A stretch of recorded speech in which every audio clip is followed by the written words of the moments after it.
Hey, what's going on, everybody? Welcome to the Extra Point Show this week. How's it going, everybody? Thanks again for joining us.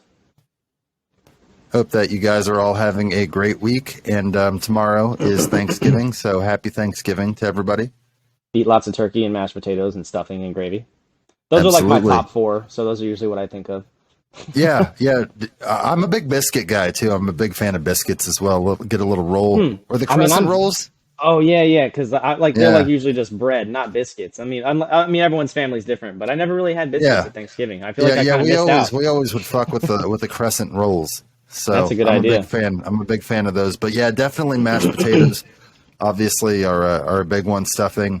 Obviously the turk. You got to get your turk on. You know what's funny about stuffing? I don't know if anyone else would agree, but like stovetop, the store-bought stuffing that you can buy is for some reason like really is like better than every like real stuffing I've had. I don't know if that's a common it's a quality opinion, stuffing, but it is. Like, yeah, I'm a big fan. And stuffing's one of those things, dude, because like whenever you get invited to a Thanksgiving, you like never know how the stuffing's gonna be, dude. Because I've had some fucking bomb stuffings in my time, and then I've had some that have just been downright fucking atrocious. It's just like, or they're just like too dry. You know what I'm saying? You just gotta where's the drink? It's like if the turkey's too dry, it ruins it, man. I mean, you gotta smother it in gravy. That's why I like the dark meat because it's a little more juicy. Yeah. So, I mean, hopefully your turkey is juicy and happy moist Thanksgiving, tomorrow. Everybody. Yeah. We'll move on to the football here though, but because I was just gonna say like hopefully your turkey is juicy and moist and everything is good, and then hopefully the Lions will get a win on their annual Thanksgiving Day, because that's what you do. You get up, you wake up, you cook your food, you eat your food, and you watch the Lions play the Thanksgiving football game. It's always them and the Cowboys, and they got the Buffalo Bills. Washington's been on there a few times, but that's probably because they're playing the Cowboys, huh? Yeah. The Cowboys are the other team that always gets the Thanksgiving game, and it's them and the Giants. It's the Bills and the Lions, and then Tampa play. I want to say Patriots Vikings. That's it. I don't know what about Tampa. Patriots Vikings. Do they usually have 3 games on Thanksgiving? I thought it was usually just like 1, but maybe that's Christmas. No, they usually have 3. Absolutely. Okay. Yeah. And we're blessed to have it, but I'm going to be watching probably all those games. Yeah, I mean, I might be able to catch some of them. We got a dinner. We're actually going out for Thanksgiving to like a restaurant, which I thought was odd, but it's like a buffet thing. But it's at 2:45, so I'll be lucky to catch like the first half of the first game. Like a casino buffet?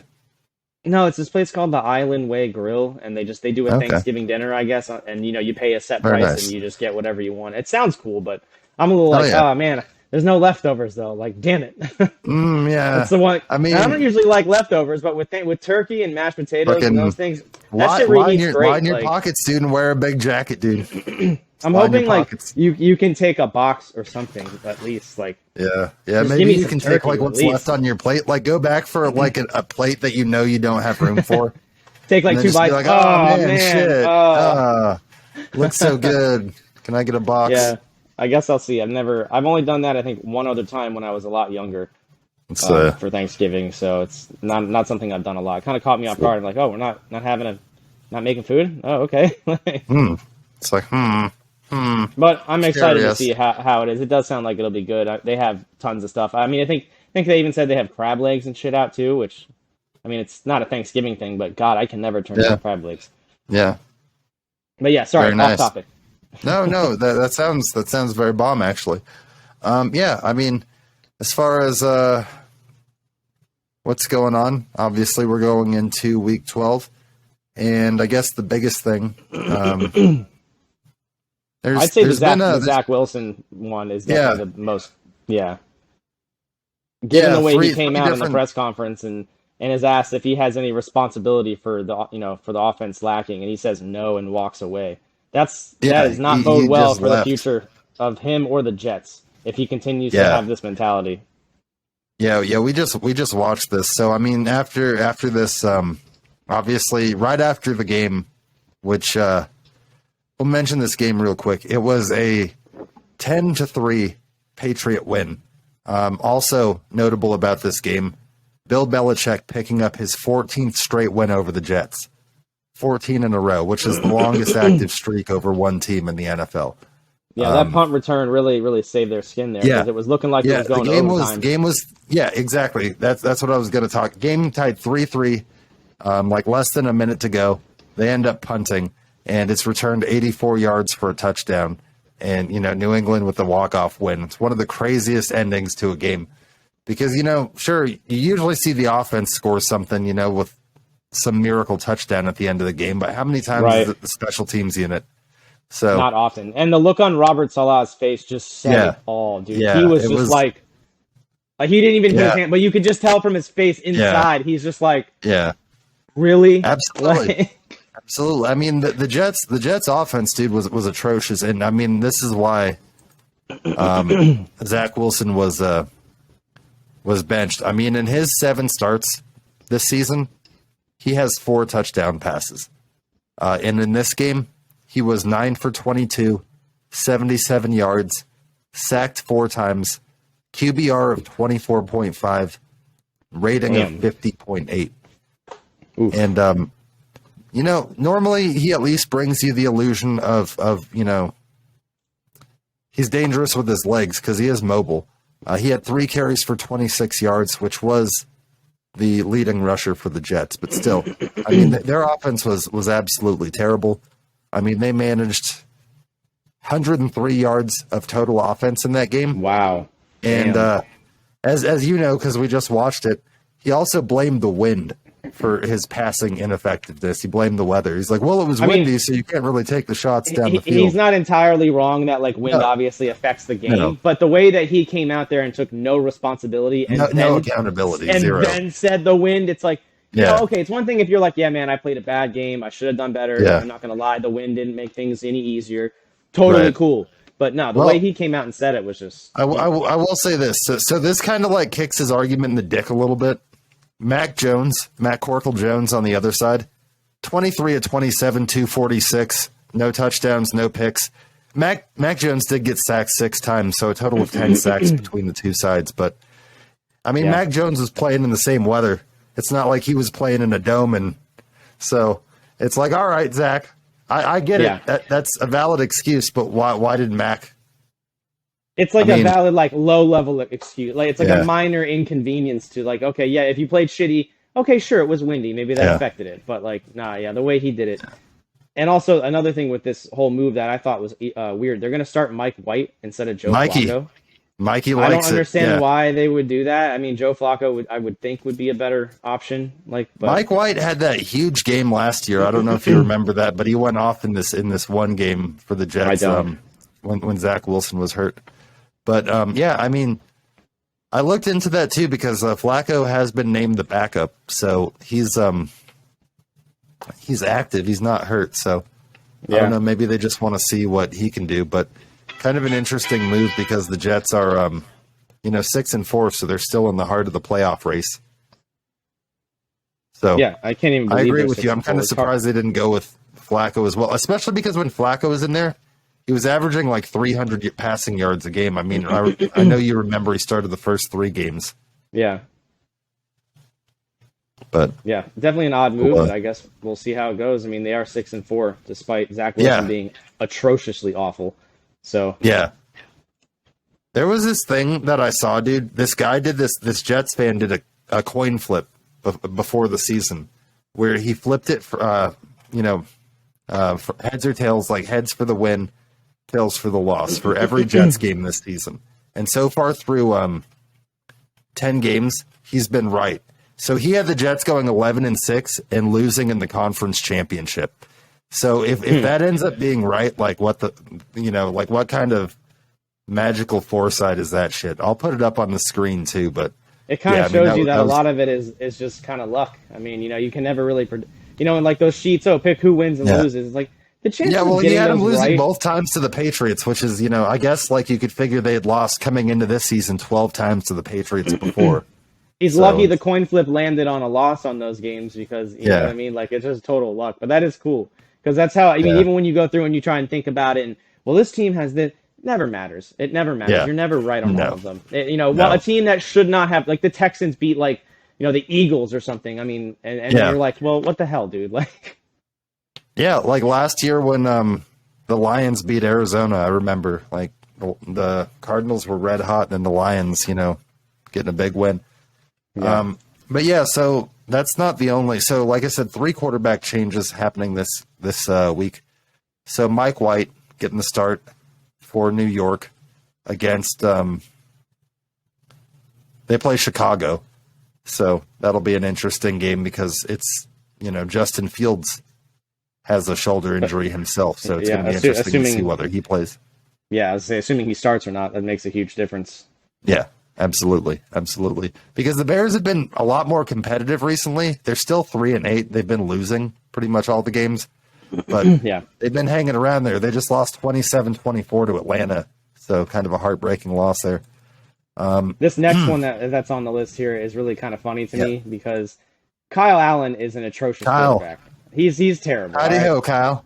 And I've seen enough of him in the league where I kind of wouldn't be surprised if he didn't end up really starting again. It would just maybe be a backup. But the fact that the only team that benches their quarterback for someone like Kyle Allen is the goddamn Texans, the high school football team of the NFL currently. I find that funny. Yeah, I mean, and Lovie Smith, he rode with Davis Mills as long as he could. I mean, he really just got to a point. I mean, Davis Mills starting 10 games.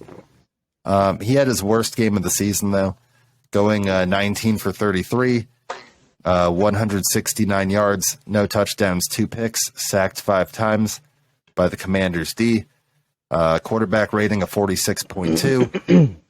So, yeah, I mean, Davis Mills getting benched after that. And he's had some decent games in the NFL. He's had 6 career 300-yard passing games, but nowhere near that in this one. Obviously, he got suffocated in that game. And, I mean, Kyle Allen is not going to obviously take the job long term, but, he's getting a chance to finish out the rest of the season and see what he can do. Maybe try to lead the Texans to another win or two, because at this point they're firmly in control of the first overall pick.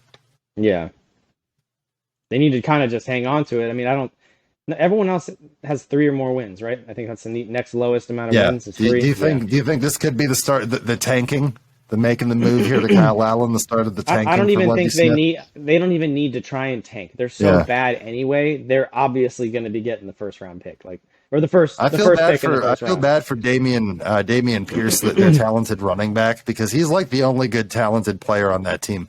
And he got stifled in the Washington game. I mean, because there was no room. He had 10 carries for 8 yards. So, I mean... Yeah, we shut him down. Yeah. And they really just abandoned the run. I mean, 16 carries, 21 yards. We'll talk more about that game later. But, yeah, the Texans' offense... between the Texans and the Jets offense, just really bad offensive football in Week 11 between those two teams. Yeah, absolutely. And I guess that's probably why they both made quarterback changes. Because if you only get about 100 yards on offense, you probably got to make a move. And the third one... Also, we got the return of Sam Darnold again. Sammy. Yeah. The former number 2 overall pick, Sam Darnold, is coming back. He's going to start his first game of the season for the Panthers, who are on their 3rd quarterback of the season. Obviously, they started with Baker. Then they went to former XFL star P.J. Walker. Now they're going with Sam Darnold to give him a shot. Obviously, at 3-8, who the hell cares?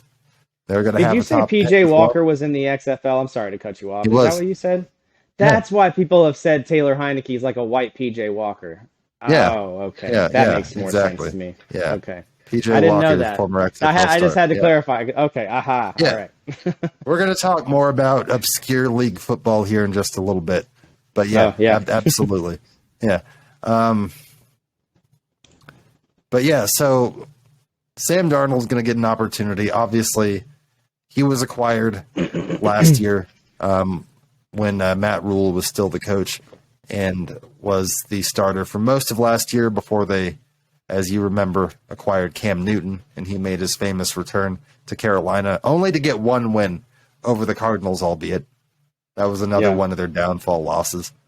But yeah, Sam Darnold, making a comeback. Obviously, that offense not very good. They do have some talented players like Deonta Foreman and Chuba Hubbard and DJ Moore. I don't know why I couldn't think of his last name for a second. But obviously they traded away Robbie Anderson. They traded away CMC. So they are in full rebuild mode. Probably just kicking the tires on all these guys because Carolina probably going to be a team taking a quarterback next year, as I assume the Texans also will be. Maybe CJ Stroud out of Ohio State, maybe Will Levis. Those are some of the top quarterback names coming out so far. And then also Hendon Hooker at Tennessee was like really a trending name, but I'm sure you don't know this because you don't follow college football much. But he tore his ACL the other day in Tennessee's game. So obviously that's not good. You know what happens with those guys when they tear the ACL in college? If they're like projected as a first round pick, probably going to drop to like the third.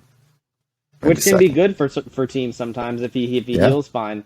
You can get a steal in a late round and he becomes great. That's how we got Frank Gore. Frank Gore like tore both of his ACLs in college, and we got him in the second round because we wouldn't have gotten him in the first. Like if they would have taken him in the first round like he was projected, because we took Alex Smith in the first round. So we'll have to see if any of these guys make a huge difference. I would say out of all of them, Mike White probably has the biggest chance to make a difference just because he's on the most talented team. Obviously, that Jets defense playing really good. And, they could look a lot different without Zach Wilson because obviously, like we said, we saw in the first 3 games, the Jets offense can sling the ball for 300 yards a game. It's just like when Zach Wilson came back from his injury, he was kind of, it seemed like holding the offense back a little bit.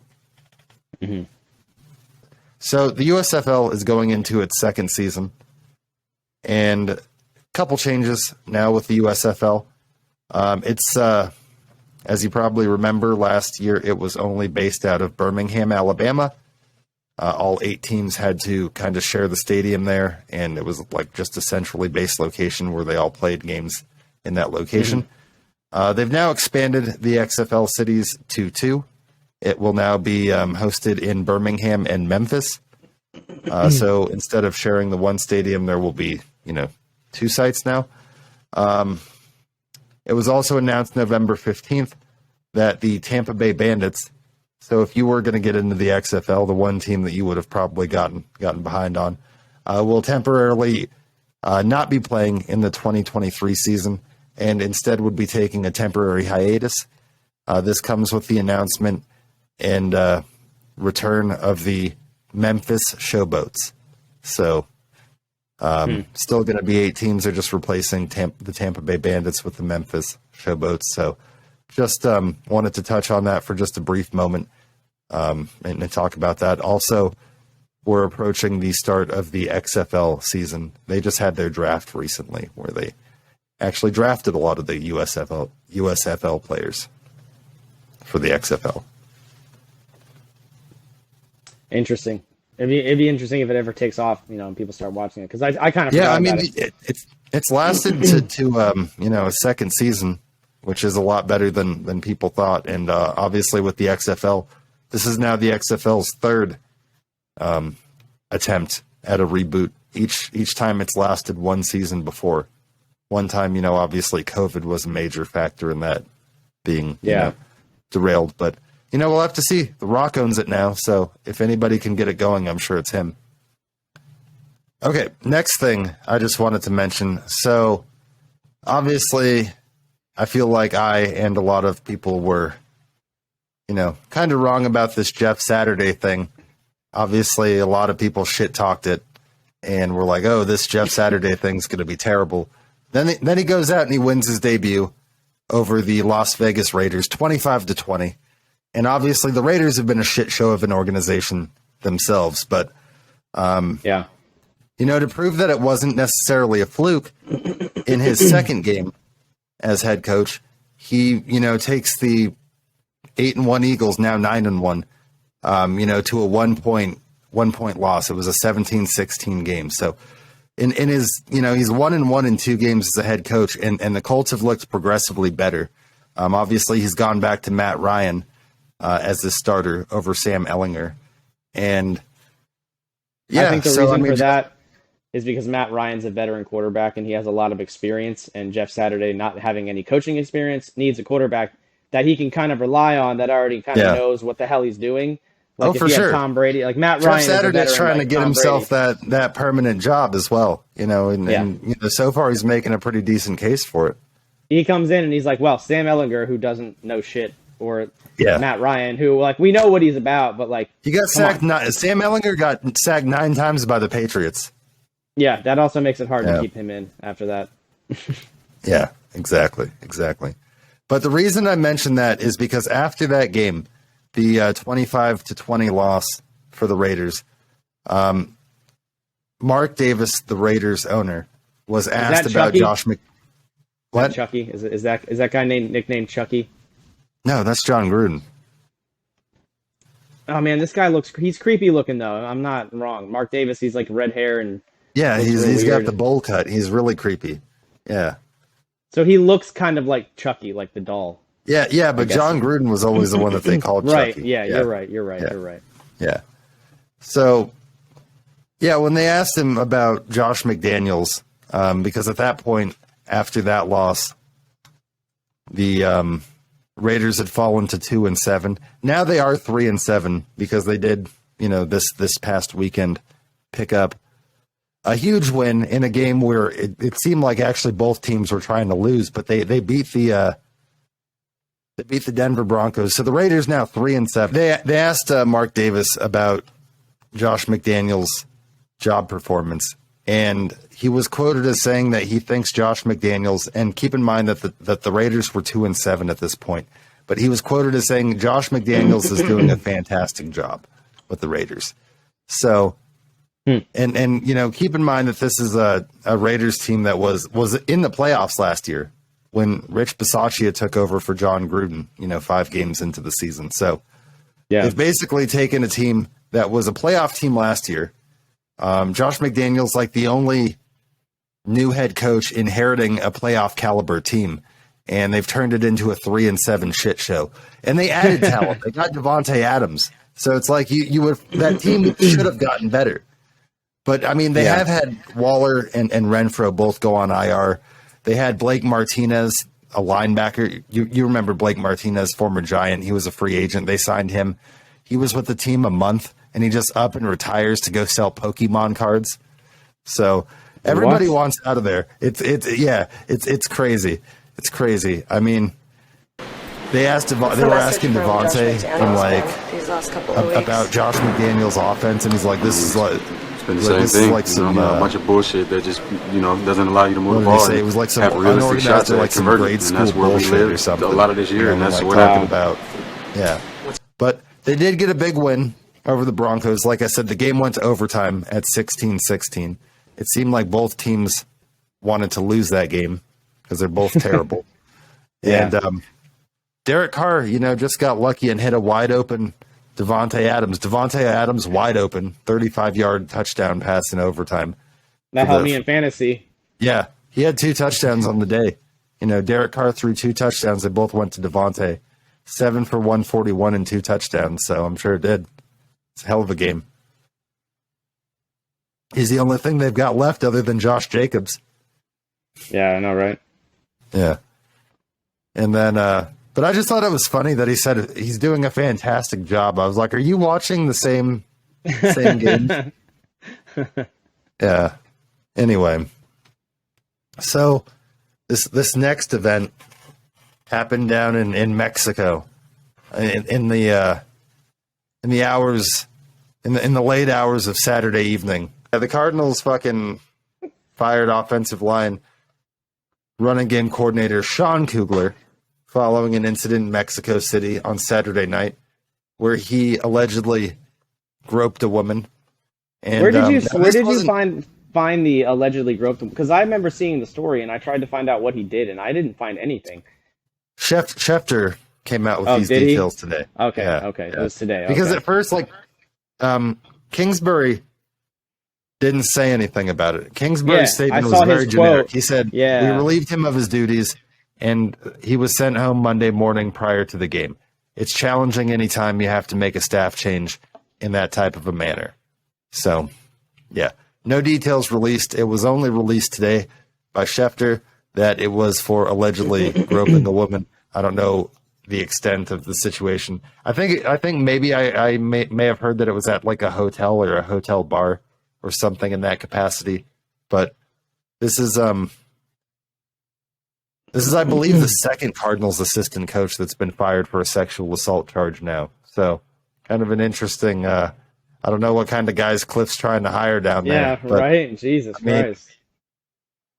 Cliff now at 4-7, and after just getting his ass spanked 38-10 by the 49ers in Mexico City, I'm kind of surprised we didn't see the news this morning of Cliff being relieved of his duties. But I mean, he'll probably get to finish out the season, I would assume. Oh yeah. I would assume so. They're not going to fire him mid-season. I would be surprised. I mean, he might even get another season if they have a few more good games. Even if the season's kind of likely fucked, but as long as they do decently, they gotta hope. They gotta hope for Kyler to come back. Kyler's dealing with the hurt hamstring. He's dealing with that Call of Duty addiction. Oh, I mean the hamstring. Yeah. My bad. Yeah, yeah. Kyler has not played a football game since Call of Duty has been out. The new game, new Modern Warfare 2, man. It's the scourge of Arizona right now. Football is temporary, but Call of Duty is forever. But the call to action with the boys is forever. And that's that important. Game probably will exist forever. There will probably be Call of Duty that exists for the next 50 years. Fuck being a great athlete and making fuck the job that they pay me millions of dollars for, that they just signed me to a huge contract for. I'm just gonna go play fucking Warzone. I want to play Warzone with the boys. Fuck that football shit. I bet Kyler gets out of the gulag a lot, though. Son of a bitch. Or he doesn't even get in. Yeah, I'm curious. He can't be that good, man. I mean, he is a football player. He can't play that much. He can't be that great. There's no way. It's fucking short.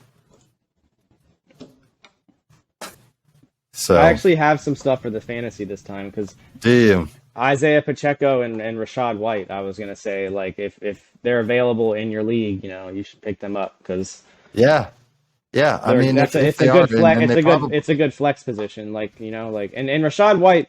It remains to be seen how he could play. He could boom. That's why I picked him up real quick. I'm like, ooh, he's taken over. He may have not done a lot yet, but he'll be on my bench in case he comes up. Yeah, well, I mean, a couple things. I'm glad you brought that up because right now Lenny is banged up a little bit. So that's one thing. And then also, they really get split carries, and I think they still like Leonard Fournette more in the red zone because he's more of the power guy. But I think now, Rachaad is technically the starter, for whatever that's worth. I mean, they pretty much get pretty equal carries, but obviously he's a threat to he's a threat in the passing game as well because he's a good receiving option. So yeah, that's why I picked him up. I was like, there's a lot of good positivity there with him. Especially if you got players that are hurt, and you get to that point where you're like, oh man, I have to get somebody. It's good to keep an eye out for these players. Before it becomes a need, you check every week. And absolutely. If there's somebody who, especially if you know what's going on with the team, and usually the fantasy apps kind of tell you, you click on it and it's going to explain to you what the situation is. And then you can find someone that may or may not pan out, but it's better than whoever's on your list that you don't need anymore. Yeah, and it's always worth looking at the matchups because, I mean, projections are helpful, but, I mean, they're not always accurate because, I mean, the projection could be completely off. And, I mean, totally. If, in a situation like last week when Justin Jefferson had to go up against Trayvon Diggs, and I had to unfortunately deal with this, Justin Jefferson's so good you're not going to sit him. But Trayvon Diggs, who's a great corner, I mean, we know because he shut down Terry a few times, but he held Justin Jefferson to 3 catches for 33 yards. So, really not a lot of production out of him. But yeah, so we're going to get into really who we like for Week 12 as far as some stardom, sit-em options. Obviously, like Nick said, couple waiver pickups, like Rachaad White and Isaiah Pacheco. Isaiah Pacheco, exactly. Yeah, because you picked up Pacheco. Because honestly, if you guys have, well, I picked them both up. I picked up Pacheco last week. I just picked up Rachaad White now because somebody dropped him, and I'm like, well, or maybe he. You know what it is? I don't think somebody dropped him. I think his projection went higher, so then he was higher on the list. And yeah, I mean, if you're still holding on to CEH, like you need to drop CEH. Last week, 2 carries for 9 yards. I mean, he is just not getting. In fact, at this point, if you're going to pick up a secondary option to Pacheco, Jerick McKinnon is more worth it to pick up than CEH. Clyde Edwards-Helaire not doing shit. I think there might be better options out there than McKinnon. He seems to get less work than Pacheco not in our league. There's not. Like McKinnon's like the best option right now. It's rough. Yeah, in ours, it's Slim on Pickens. the run. Yeah. After I took Rachaad White, he's literally it was him and Slim Pickens that were available. So yeah.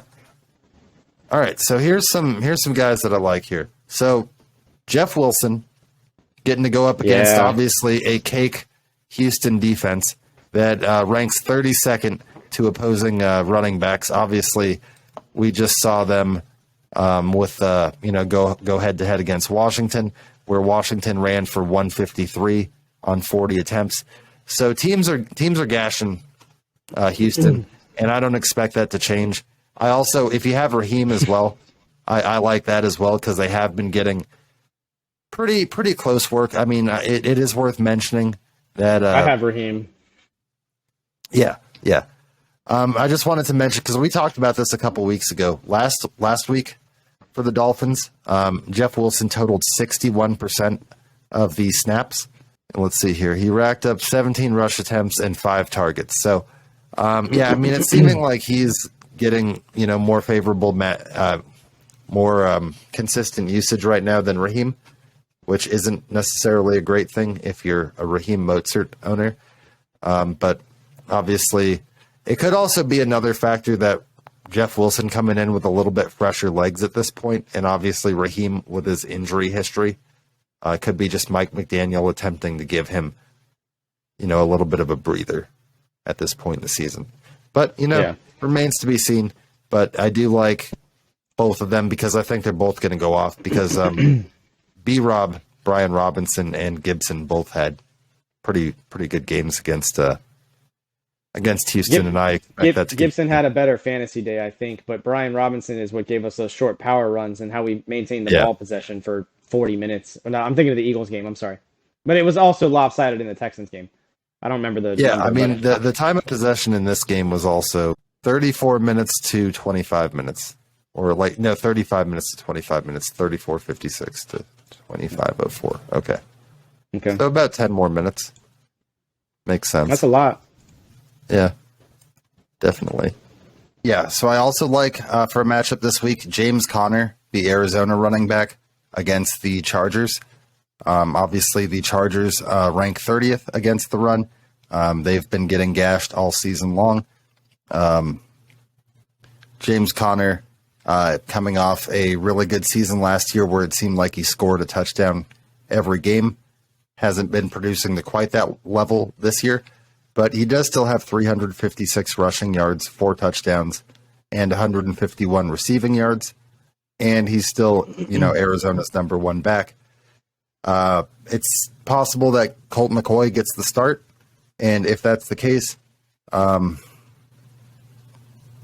it's, even more likely that Connor's going to get more opportunities because they're going to lean on him even more. There is a possibility Kyler Murray comes back, even if he does. Kyler Murray going to be dealing with that hamstring injury. So either way, I expect James Conner to get a lot of work.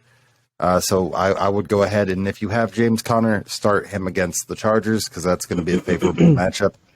And then for another, this is a Chargers player here that I like to start. Josh Palmer, the Chargers wide receiver. He's been going off. They've actually been favoring him over Mike Williams, It's, last week Keenan Allen and Mike Williams did come back, but the weeks that those two were out, Herbert developed a good relationship with Josh Palmer, and he's really been having some great seasons. I mean, he's averaging about 12.5 fantasy points per week, and he's going up against an Arizona secondary that's kind of struggled in games past. They just gave up 4 touchdown passes to Jimmy and the 49ers, and obviously got killed in the passing game on several long run after catches. So I look for him to have a pretty good game. He's gotten 10 targets per game in his last 4 games. So even with Allen and Williams back last week, he still got 10 targets. So I would start him. And at quarterback, I would start Geno Smith. I like him as a quarterback option this week against the Las Vegas defense, which has been I just put Geno in for Dak. Yeah. I was gonna say the Vegas defense has been pretty abysmal, so I would definitely go ahead and start Geno this week. Dak has to go against the Giants defense, which has actually been, I think, the strength of their team. The reason why they're winning a lot of those games based on defense, and obviously Saquon's having a great season. But I think Dak's not going to have that great of a game against the Giants defense. We're going to see, though. But Geno obviously has a lot more favorable of a matchup going against the Vegas defense that ranks 29th. It was a tough choice. Opposing quarterbacks. Between them, it was a very tough choice because Dak, he's had 2 really good weeks, the last 2 weeks since coming back from the injury, looking better and better. But Geno, I mean, he's based on his points this year, I think he's ranked 7th out of quarterbacks. Yeah, so. I mean, Geno's averaging 21.7 fantasy points a game, and he's thrown multiple touchdowns in 8 of his 10 games this year. So, and he's had strong performances against top defenses in the past. So we'll have to see. And the Raiders definitely are not a top defense. So, they often allow 20 plus points. It looks like they've, I have a note here that they've allowed 20 plus points in 8 of their 10 games to opposing quarterbacks. The only 2 quarterbacks that didn't have 20 plus points against the Raiders defense this year were Trevor Lawrence and Russell Wilson. So take that for what you want. And then as far as some guys to sit this week, I'll just give you some quick ones real quick. If you're an owner of Deontay Johnson, the Pittsburgh Steelers receiver, I definitely would veer away from starting him this week. Obviously, as we saw last week, Kenny Pickett is favoring George Pickens as his top receiver. He had 4 catches for 83 yards and a touchdown last week. As he continues to become the primary receiver there, Deontay Johnson is kind of, more the secondary option. And often he loses targets to Pat Freiermuth, the tight end, as well. So I would definitely look away from starting him against Indianapolis, especially because Indianapolis does have a pretty good secondary, including Stephon Gilmore at corner. I remember Terry made a pretty good catch over him a couple weeks ago, though, in that game. But Stephon Gilmore is a very good corner, former Pro Bowl player. But yeah, I just don't like that matchup. I think that, and on top of that, even if you're looking at, him getting a lot of targets, Kenny Pickett's kind of been struggling in a lot of these games. So I just don't love that matchup. Hey, what's up, everybody? Welcome to this week's Commanders Countdown. Once again, another victory week, albeit it was against the Texans, who, if I'm being honest, look like a high school football team out there. So fortunately, yes, we did get the win, 23-10 over them.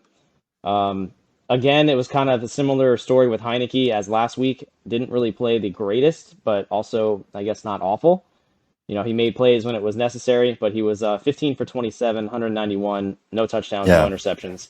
So he needs to definitely improve his game. I'm obviously happy with the win, but there's a lot to still improve on with the team. Yeah. I mean, one other thing worth mentioning on Taylor's game, he also didn't take any sacks. So did want to point that out as well. So, because I mean, obviously that was a thing that was happening with significant frequency when Carson was in there. I think he was sacked 23 times in 6 games. Yeah, I know one game there was 9 in the single game. Yeah, so I think that was the game before he got injured. Yeah, that was the Eagles game. I was about to say benched, but I was like, oh, no, he didn't get benched. He got injured. But actually, speaking of which, I can quickly go into that. It looks like Taylor is actually going to be the starter for the remainder of the season going forward, which is an interesting move. I mean, I like the move. I think if you see chemistry with a guy and the team's winning, you stick with him. And I also recently heard he's what now 4-1 as a starter this season, so it's hard to deny that. Also, I heard a stat about Joe Theismann in the Super Bowl, and he only threw for 143 yards. 2 picks, no touchdowns. So, I mean, I'm not saying that's good play by any means, but I mean, we still won the Super Bowl with him back in the day with play like that. So it's not impossible. I mean, you can win games that way. Like I was telling you about that stat. There's that stat that I saw that, Jimmy Garoppolo with the 49ers 10-2 in games where he doesn't throw a touchdown pass. So it's crazy. But obviously with a good run game, and strong defense, which you guys have had in recent weeks, it's possible to win those games, and that's how you win playoff games too. Running the ball and playing good defense. So that's what you need. I mean, all that flashy offensive shit, scoring 30 points a game is great, but having a great defense and being able to run the ball and control the clock is what wins those games in January. So yeah, absolutely. And the Eagles game was the perfect example of that. The 40-minute plus time of possession to whatever I don't remember what they had exactly, but we had over 40 minutes. That tells you enough right there. And I know this game that you said earlier, it was 35 minutes to 25 minutes. So 35 minutes to 25 minutes, for this one. And then for the second straight week, Washington running over 40 plus times and for over 150 yards. Gibson had 18 for 72. Robinson had 15 for 57. Curtis Samuel scoring the 1 rushing touchdown on a beautiful trick play. It was nice. And then just a couple other little carries from Jahan, Taylor, and Terry. Right. Nothing really notable there. But 40 rush attempts, obviously controlling the clock and just really out physicaling the Texans. Obviously they were really no match. In the receiving game, great to see Logan Thomas out there contributing again. Yeah, that's what I was going to say. It's really nice to see him at the top of the list there. I mean, usually it should be a receiver, but I'm happy to see him getting that. Yeah, he had his best game of the season with 5 for 65. That's his best performance so far this year. Yeah, to date. Absolutely. Terry had 4 for 55. Gibson, also contributing with 3 catches for 31, and then Jahan Dotson, second straight week with only 1 catch. Curtis Samuel only 1, and Cam Sims with 1. So, and that's fine. We discussed, they really didn't throw. I mean, Taylor only 191 passing yards, but I mean, they won by 2 scores, so it wasn't a nail biter or anything. Yeah, well, which it really shouldn't have been. I mean, the Texans are literally the worst team in the league, and it's noticeable that they're the worst worst team in the league. I literally felt like I'm watching high school football players at times. They looked pretty decent against the Eagles a couple weeks ago. That game went into halftime tied 14-14, and then obviously it ended 29-17. But it's all right. But they were hanging in there a while. But also notable, the Washington defense coming up with 5 sacks. John Allen getting 2, Montez getting 2, Deron Payne getting 1. Cam Curl leading the charge with 7 tackles. Jamin Davis, another solid start with the green dot at the middle linebacker spot, filling in for Mr. The mullet, Mr. Cole Holcomb. So hopefully he's back soon. Obviously the safeties, as we've talked about, stepping up, playing great. They're rated 1 and 2 in the league right now. And this reminded me about the defense. Right now, the Commanders are the only team in the NFL with 25 plus sacks, 80 plus QB hits, and 60 plus tackles for loss. Yeah. So I saved that stat specifically to put up on the show as well. So I was like, yeah, we definitely. And Washington's 6 takeaways the last 2 weeks is also number 1 in football. So the defense has clearly been winning us games, I would say. Yeah, I'm hoping that and also worth mentioning, there was that huge pick 6. I mean, we got to bring that up too. Oh, by Kendall Fuller. Yeah, Kendall Fuller, like right in the game. That was nice. Yeah. Derek Forrest also got a pick in that game. Joey Sly, another beautiful game, going 3 for 3, and making both of his extra points, scoring 11 points. So really, just a great team effort. Everybody playing well. Well, I would say other than the passing game. I mean, if I'm being totally honest, like Taylor needs to play a little better. Like he just needs to do just a little better, I think, because to rely so heavily on the run game and the defense, I mean, that may not always work. He does seem to make the big plays when it counts. Throws the bomb down the field and it works. But like, I hope to see a little bit of improvement from him in the coming weeks. Yeah. No, I mean, you definitely would like to see that. I mean, as far on the Texans side of things, you guys really just shut them down. 16 carries, 21 yards. Rookie running back Dameon Pierce, who I really like. I've been talking about this young man all season, singing his praises, and he's been good. He leads all rookies in rushing yards, 10 carries, 8 yards. So he got shut down. Oof. Jesus. Yeah. I mean, but it is what it, Davis Mills getting the only Texan touchdown on a rushing touchdown. But obviously coming away with a rating of 46.2, QBR of 11. As far as receivers go, Brandon Cooks broke free for a couple of good ones. I mean, he had a long of 41, 3 catches, 70 yards. Yeah.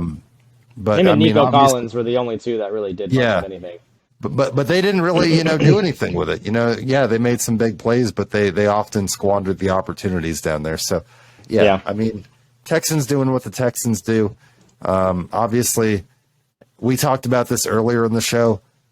It has been announced that they have gone, Houston, that is, as the they, pronouns and shit.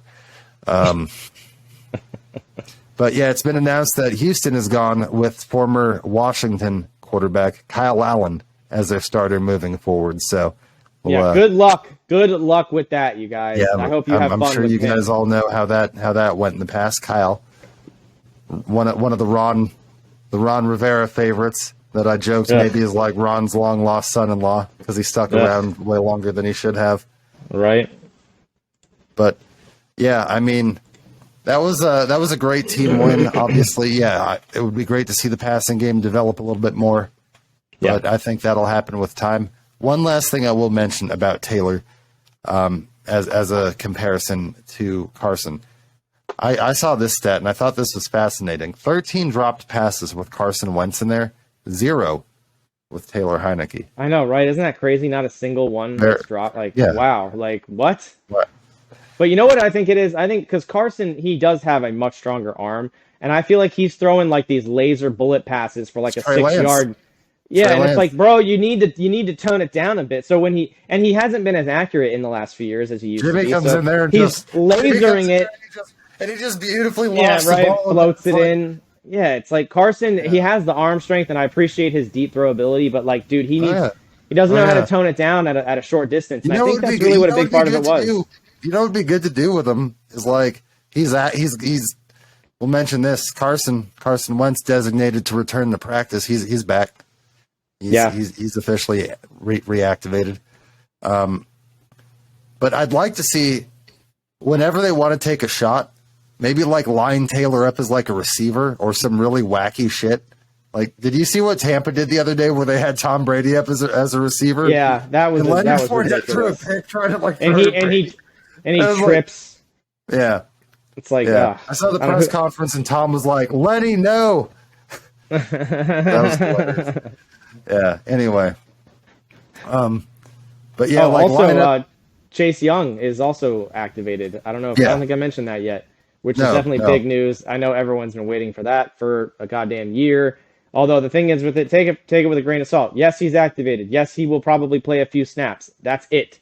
This next game, he's going to maybe get 8 snaps, and that's going to be it. It's going to be minor. He's not going to be at the force that he was. It's going to take a few more games. So I'm glad he's back, but these people posting and expecting, oh, Chase is going to be back. We're going to dominate. It's like, bro, he's just getting back. It's going to be a slow return. Like, yeah, I mean, we'll have to see. I mean, I think that he'll do some good things for sure, because I mean, he's a good player, but yeah, I mean, he's going to get worked back into things, and obviously the defensive line has been playing very well. Yeah. So absolutely. No need to, rush him back unnecessarily, because things are good. But he's been a great emotional leader on the sideline for these games, and that's you can't say enough about that. So you love to see it. Obviously, great to have him back. Great to have Carson back. I know he talked to the media. But yeah, what I was gonna say is I would love to see them bring both quarterbacks in for like some plays where like Taylor like runs some wildcat type shit, or like runs a route, and like they just bring Carson in to like take a deep shot to the receiver. Just like that'd be interesting to see. Yeah, I mean, you don't run it a lot, but maybe like once every 3 games, you like have this package where it's like you need to take a deep shot, or if you ever need to like throw a Hail Mary at the end of a game, obviously you've got Carson, bring him in for that. Yeah. I mean, it might kind of hurt the chemistry going on with having Taylor in, but it might work in one play situation. I mean, the Niners were doing that weird shit with Trey last year when we were just bringing Trey in for random packages. Remember that? Just like be Jimmy all drive, and then all of a sudden Trey would just come in, and it was Trey running the ball every time that they brought him in. Yeah, pretty much. But yeah, I mean, that's why he's not active right now. Yeah. So we got the Falcons coming up next. So after the brutal Eagles game that everyone expected to lose, I'm sure, if you're being honest, maybe not everybody, but most people. Yeah. So we got the Falcons this week. Not as easy as the Texans, but definitely a team that we can beat, get to 7-5. So I'm hoping for another win here. I'm just gonna say, don't sleep on the Falcons. Beat us 28-14. So I know. I'm not sleeping on them at all. It's not like I'm going into this like the Texans game is probably the one game all season that I went into like pretty confident. I'm like, yeah, I mean, we should win this. I remember I texted you. I was like, damn it, bud. I was like, I wish we played the Texans this year. Right? That's a guaranteed win. Yeah, it was. I mean, the fact that it was only 23-10. Like, I mean, I know people is like, oh, you're going to complain about a win. It's like, well, dude, if the team still needs to improve, it's not complaining about a win. You're seeing the reality of the situation. They played an awful team, and at least it was 23-10, which is pretty good. They are running the shit out of the football, though, which you love to see. Which is good, because we need to with Taylor in there. We got to have a good run game to be able to be functional with Taylor in there, because he can make throws at times, but he's not, he's no Mahomes. You can't go if we got to start passing the ball every play, then it's probably not going to go great. Yeah. Well, I mean, fortunately, they haven't had to do that, and I mean, obviously they're getting everybody involved. It's been good to see, total team wins, and the team has been playing energized football around Taylor. Thanks to Taylor, yeah, that's the whole reason. Even Ron was like in the press conference, he's like, I don't get it, but like you can't say no to winning. You can't deny it. Yeah, it's like there's just something there. It's like an intangible thing with Taylor, which sounds so dumb to say, because football is very analytical, and you can use their stats, there's this and that, but there's just something with Taylor where it's like, I don't know why, and like he throws no touchdowns and an interception, and we're still like, there's so many similarities between like him and Jimmy, just like as far as like how he's felt about, like, it's like, okay, so you've got either half the fan base really loves him, or half the fan base is like, all right, this guy's limited as shit, and like he's not the guy. Like, we need to replace him ASAP. It's like both guys are like solid teammates, loved by the team. Like every single like person on the team like is just. And Jimmy's a better quarterback than Taylor. Like, come on, like that he's. Yeah. I mean, that's true. But like, I'm just saying, like they have similar attributes. It's like he's it's easy to root for a guy like that. Yeah. So you like to see him have success. To go from living on his sister's couch just a couple years to like XFL starter to, iced out on the plane, celebrating wins, potentially getting his team into the playoffs, one win away from matching their win total from last year, which they will get more than likely this week against the Falcons. I'm expecting at least 8 or 9 wins, and that's conservative. I mean, I think we could win more than that, but at least 8. So we'll just close this out with like what you got. So here's what you guys got to do to beat the Falcons, and we'll just close this out after that. Falcons are going to try to do the same exact thing that you guys are going to do. They're going to try to run the ball. They got Cordero Patterson, they got Tyler Algier, and they got Huntley. They got the 3 backs. So they're going to be and then they got fucking Mariota. So they're going to be like, read option, bullshit, read option. So like if Chase is going to be in there, like they're going to be probably testing that edge because they're going to be trying to run to his side because he's. I think Chase is mostly going to be kind of a non-factor in this game. We might see him come out for a few snaps, but I don't really think it's downs on like known passing downs to rush the passer. We might see him. I mean, it's possible. I mean, I think it's more about just at least this game. It's to get him out there just to feel comfortable with the injury because the press conference I saw with Ron, he could see some hesitation with him still. So I think it's more of being comfortable with his knee than it is like because getting back to playing at game speed because, like you said, it's been a year. So. Right. Yeah, absolutely. So we're not going to see much of Chase. It's almost going to be like he's not really still playing because it's going to be a few snaps. He's probably going to be taking it easy. We're not going to see him. I mean, I hope to God we do. On the one of the few snaps he sacks the quarterback, that'd be amazing. But I'm not counting on that. You know what I mean? Maybe in a week, maybe a week or two. I know, right? That'd be great. I don't expect it, but I hope so. But maybe the I just take him out of the game after that. I'd be like, all right, well, I've seen him. He plays like 3 snaps and he gets a sack. It's like, all right, Chase, you're done. Cool. Good job, buddy. Good job. Yeah. I don't want to tempt fate here. But but I mean the Falcons they're not going to scare you with the pass game. I mean they got Drake London, top receiver taken at 8th overall. Yeah. But they just put Kyle Pitts, their top tight end on IR with a torn MCL. I don't know if you saw that, but that's one thing you guys won't have to worry about. That helps. Yeah, man. Yeah. Yeah, I mean, I know the Falcons shouldn't be, forgotten about, but I feel like given these things is a factor. He's a dangerous player. Yeah, I mean, he caught a touchdown in the game against us, so like it didn't help. Right. But so that'll be one less thing to worry about. But obviously, they're going to try to keep the game out of Mariota's hands, but chance to go to 7-5, and obviously right now. Washington in the 8th spot for the NFC playoff race. So you guys have the, one of those wild card spots if the season ended today. So and you guys are right below Seattle. So at this point, since the Niners have taken the division lead over Seattle, it's now Seattle that's like right above. So now. So I don't have to I don't have to hope the Niners lose or something, which I never want to do. So now you can just get on shitting on Seattle, just like everybody should. Everybody should just get on that. Every time that happens where the Niners and us, it starts to affect each other, I'm like, fuck. I don't want to have to hope they lose, but damn it. Well, I mean, if fucking Jimmy Guapo keeps playing like this, I mean, it's never going to happen. We might not lose again this season, bud. Hopefully you guys just take the division, and then that's done. More wild card spots. I mean, if you tell me that the division's going to come down to Jimmy Garoppolo, Christian McCaffrey, Debo, and Kyle's Mind, or Eugene Smith, I mean, okay, I've seen what Eugene Smith can do in the NFL before. It probably would not be them, but. He's playing great. He's playing great right now. Good. But Geno Smith's the 7th best ranked QB in fantasy. Who the fuck would have ever imagined that? I'm expecting the wheels to come off. Start him this week though against Vegas by all means. Oh, I am. Trust me, I am. And it's funny because it's to beat you this week. No, I mean, hopefully he doesn't have too good of a game. Right. All right. Well, it's pretty irrelevant anyway, but yeah.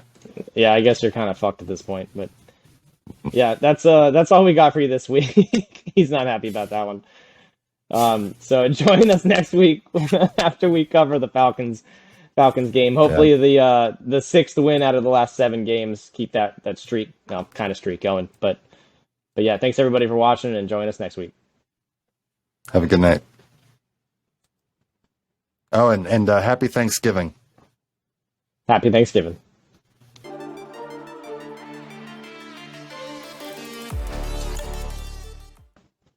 Hola, bienvenidos, faithful. Welcome to the Niners news update this week.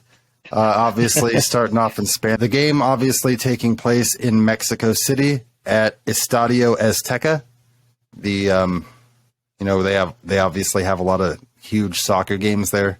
Stadium can hold anywhere from like 80 to 100,000 people. The attendance for the game was 78,427. Expected to be about 80% Niners fans. Obviously, they were, super loud and stoked. I don't know if you ended up seeing this video, but when the Niners arrived to the Hyatt Hotel, they were basically mobbed like the Beatles. Like there were people like waiting outside, screaming and shit. It was pretty crazy. Damn. Definitely a big deal.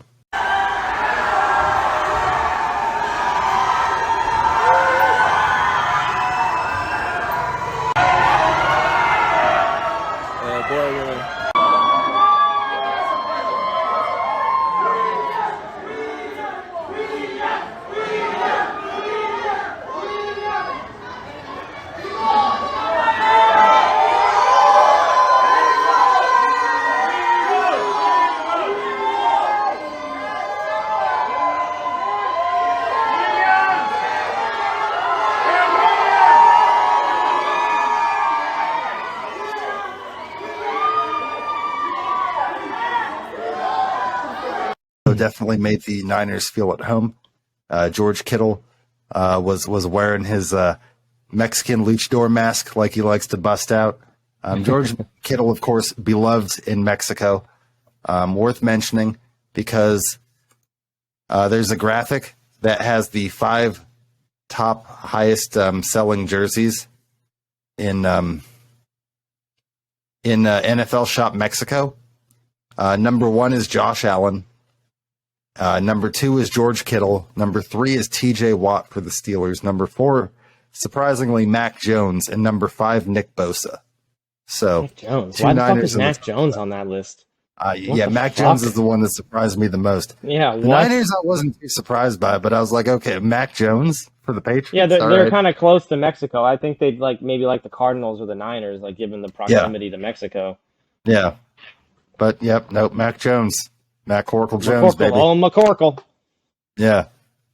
So George Kittle, beloved in Mexico, and he certainly went off. We'll talk. I mean, he had his best game. We'll talk more about that in a second.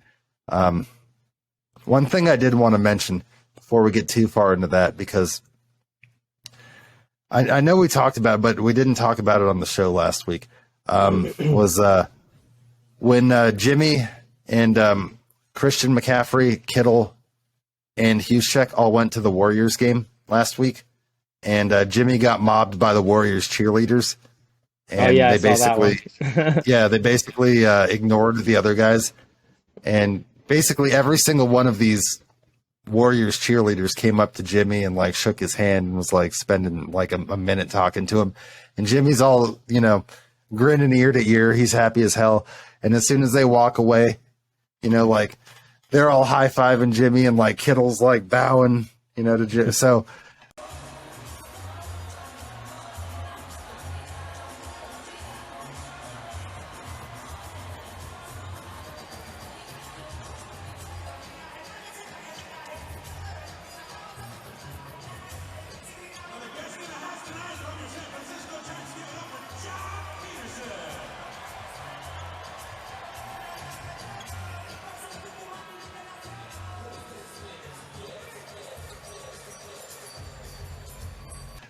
definitely always good to see those guys out in public, having a good time. Obviously, the Niners probably, as much as I've seen, as far as the team goes, hang out in public a lot. They're always out doing shit.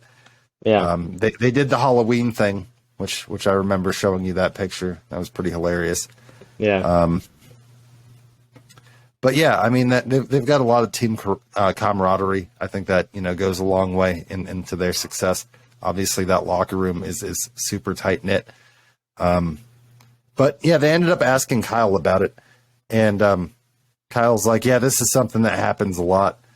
He's like, "I've been to dinners and banquets with Jimmy, and He's like, if you don't want to get noticed, just hang around Jimmy, and then he's like, yeah, it must, he's like, it's probably like a good problem to have, and so it was pretty funny to hear Kyle, say that wouldn't expect an NFL head coach to have to answer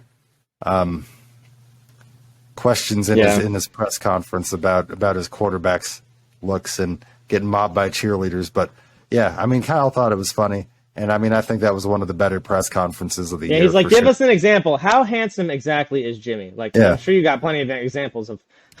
Yeah, I know. Like, tell us about a time, Kyle, because I'm sure like they go to these banquets and stuff, and like Jimmy's just like probably going as like an eligible bachelor and probably just having these women flock to him. It's probably his life, rough life. Yeah, must be nice. I mean, he seems like a really nice person, though. I will say that. Like, I mean, he does. I think that like he earns it. Like, I mean, Zach Wilson, kind of like a good-looking, like young quarterback type. Kind of seems like a douche now. Douchebag, yeah. He seems like a douche now. Even before this last press conference where he said the no thing, he kind of always had that like douche vibe going on. Yeah, like I mean, Zach Wilson would like come over to your house, and if your mom's kind of hot, like if it's like when those movies start, and I'm not gonna get to it, but like they're like, is Kyle home? And then like, oh, I banged up my knee, and then it progresses from there. I know I know you know what I'm talking about, but yeah. Kyle's not home. Goddamn. Shit that fucking gets brought up on this show. But also worth mentioning, the Niners win on Monday night was their 52nd win on Monday Night Football all time, which gives them the most wins all time now, passing the Steelers, who were previously in first place with 51. So now the Niners are the kings of Monday night. With the most wins on Monday Night Football. We'll get into this game a little bit and talk about who stood out. First of all, Jimmy has been playing at an exceptionally high level the last few weeks. This is now his third straight game without turning the ball over at all. He was 20 for 29, 228 yards, 4 touchdowns, no interceptions, no sacks, QBR of 77.3, which is really good. Rating of 131.9. Jimmy was opposed, obviously, by Colt McCoy. I'm not going to lie, that probably helped our chances a little bit. Although, respect to Colt McCoy, he did beat us last year. But that was a very different Cardinals team. They were much more talented back then. Colt going 24-34, 218, no touchdowns, 1 pick. Sacked 3 times, eventually gave way to backup Trace McSorley, former Baltimore Raven backup, who was 6 out of 10 for 59 yards and also picked once. So yeah, Jimmy matching a career high with 4 touchdown passes. He hasn't thrown 4 touchdown passes since the 2019 season. I saw some people criticizing that, but I don't know why. It's definitely not in our DNA to really throw the ball that much. I was actually surprised because we actually only ran the ball 7 times in the first half, which was, it tied the lowest of Kyle's tenure as head coach. And it wasn't, because we were behind. I mean, the Cardinals went up 3-0 at one point, but we were just so effective in the passing game that, Jimmy was getting it done. I mean, like I said, his final numbers, 20 and 29, 228, 4 touchdowns, no picks. On the ground, as a team, we had 28 carries for 159. Elijah Mitchell had 9 carries for 59 yards. So in his third game of the season, I mean, he continues to be very effective, and they continue to get about even work. McCaffrey had 7 carries for 39 yards. Debo 3 carries for 37 yards, 1 rushing touchdown.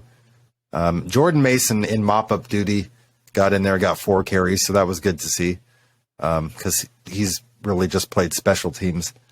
And we got Brock Purdy in there, for a few snaps, handing off at the end, and then he had a little 5-yard scramble play. So Brock getting some key reps there. So for Mr. Irrelevant, he's now played in 3 NFL games, which is the most for any quarterback drafted as last overall is Mr. Irrelevant.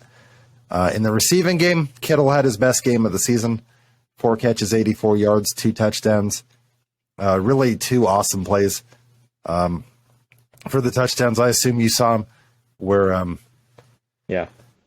both good run after catch plays, but one was Jimmy throwing the ball through the air about 20 yards, so it wasn't just a dump off. The other one was up the left sideline, I believe, and Kittle just made everybody just left everybody in the dust on that one.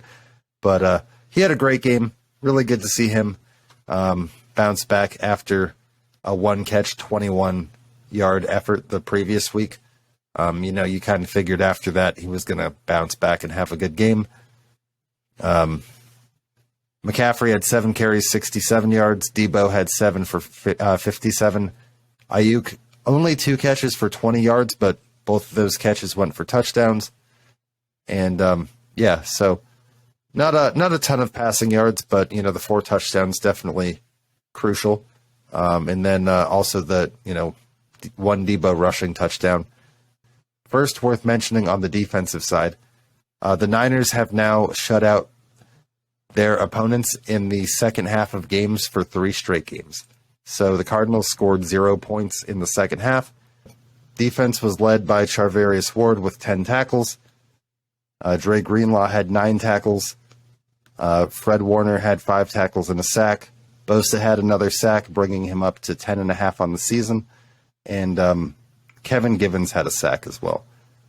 The Cardinals, as we mentioned before, didn't have any sacks. Robbie Gould made his only field goal and was 5 of 5 on extra points. So good team win. Really just shut the Cardinals down. It wasn't a close game, so we didn't really have a lot to worry about, especially in the second half. I mean, at halftime, the game was 17-10. And I mean, we came out in the second half and we scored 14 in the third quarter and then another 7 in the fourth. So we definitely put them away with 21 points in the second half. And that's always been something that Kyle's been criticized for, kind of taking his foot off the gas. But fortunately, this time around, definitely able to score some points in the second half and come away with the win. Next up, we have the Saints, who have, we've kind of had a little bit of a good series with the Saints in recent years, most notably that crazy 2019 game, which was probably the game of the season, where Kittle... That shit was nuts. Yeah, where Kittle... It's that Kittle play, the 3 guys... Oh, my exactly. God, I will never forget that. That was so awesome. Yeah, no, that was definitely the play of the season. So, the Saints, luckily, they're a long way away from then. They had Drew Brees and Sean Payton back then. Now they've got Dennis Allen and Andy Dalton. And, big difference. They do have Chris Olave and Kamara, which are going to be challenges, but we've shut down pretty much everybody's running game so far this season, so not too worried about Kamara. Well, more as a receiving threat, I'm a little bit more concerned about him, but they do have a good defense with Cam Jordan, so I know that they're going to be coming after Jimmy and DeMario Davis. They've got some good pieces there. So hopefully our offensive line can continue and go 3 straight games without giving up a sack. Offensive line has been playing great the last couple weeks, so that's been really nice. But yeah, we will recap the game next week. Currently 6-4 and in first place in the NFC West with a tiebreaker over Seattle. So we just got to keep this momentum going, and we got this shit. Hopefully we can come away with another win. Go Niners. And that's going to do it for the Extra Point Show this week. Make sure that you subscribe if you're not already. It really helps us out and helps us grow. Give us a like as well. Absolutely. And if you're a Washington fan or a San Francisco fan, make sure to always check out the Commanders Countdown and the Niners News Update. Okay, well, thanks for joining us, and we'll see you all next week. See you next week.